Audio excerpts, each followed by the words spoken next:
where did you go to medical school? I did not go to medical school. I'm sorry? I did not go to medical school. That's what I thought.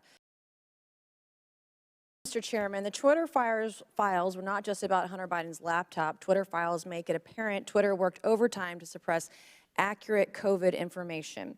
Dr. Jay Bhattacharya is a professor of medicine at Stanford who once tweeted an article he wrote about natural immunity.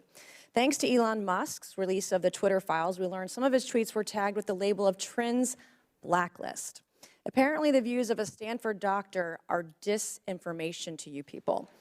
I, along with many Americans, have long-term effects from COVID. Not only was I a long hauler, but I have effects from it wasn't the first shot, but it was the second shot that I now developed asthma that has never gone away since I had the second shot. I have tremors in my left hand, and I have the occasional heart pain that no doctor can explain, and I've had a battery of tests.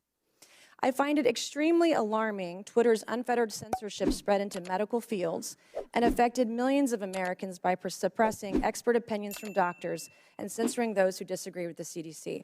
I have great regrets about getting this because of the health issues that I now have that I don't think are ever going to go away. And I know that I'm not the only American who has those kinds of concerns.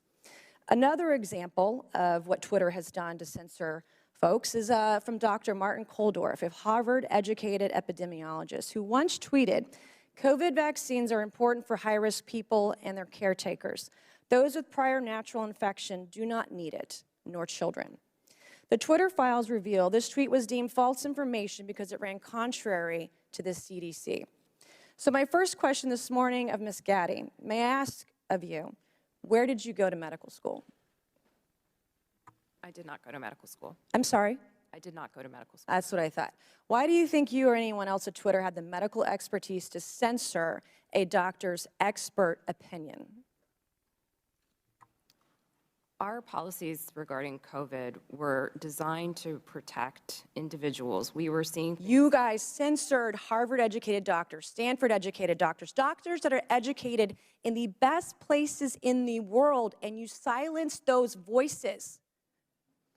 My next question is, did the U.S. government, I have another chart I want to show you, Ms. Gaddy. I have another tweet by someone with a following of a full 18,000 followers. This person put a chart from the CDC on Twitter. It's the CDC's own data, so it's accurate by your standards, and you all labeled this as misleading. You're not a doctor, right, Ms. Gaddy? No, I'm not. Okay. What makes you think you or anyone else at Twitter have the medical expertise to censor actual, accurate CDC data? I'm not familiar with these particular situations. Yeah, I'm sure you're not. But this is what Twitter did. They labeled this as inaccurate. It is the government's own data. It's ridiculous that we're even having to have this conversation today. It's not just about the laptop. This is about medical advice that expert doctors were trying to give Americans because social media companies like Twitter were silencing their voices. I have another question, my last one for you, Ms. Gaddy.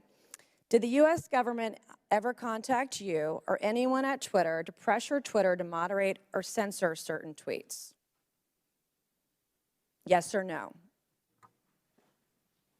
We have a program. Did the U.S. government ever contact you or anyone at Twitter to censor or moderate certain tweets? Yes or no? We receive legal demands to remove content from the platform from the U.S. government and governments all around the world. Those are published on a third-party website, and anyone can review Thank them. God for Matt Taibbi. Thank God for Elon Musk for allowing to show us in the world that Twitter was basically a subsidiary of the FBI, censoring real medical voices with real expertise that put real Americans' lives in danger because they didn't have that information. I also want to thank one of my colleagues, Ro Khanna, because as it turns out, censorship isn't just an important issue to conservatives. Some of my colleagues on the other side of the aisle, like Ro, found this censorship very concerning and even wrote to you and to folks at Twitter that he was concerned about the First Amendment being censored. So I want to thank him for speaking up and speaking out about this issue, because this should not be a partisan issue. This should be an issue that's an American issue. Mr. Chairman, I would like to enter into the record, I ask unanimous consent, to enter into the record a Wall Street Journal article from December 9th, 2022 by Justin Hart entitled "The Twitter Blacklisting of Jay Bhattacharya." Enter the record, please, Mr. Chairman. Without objection, so ordered. Thank you, and I yield back.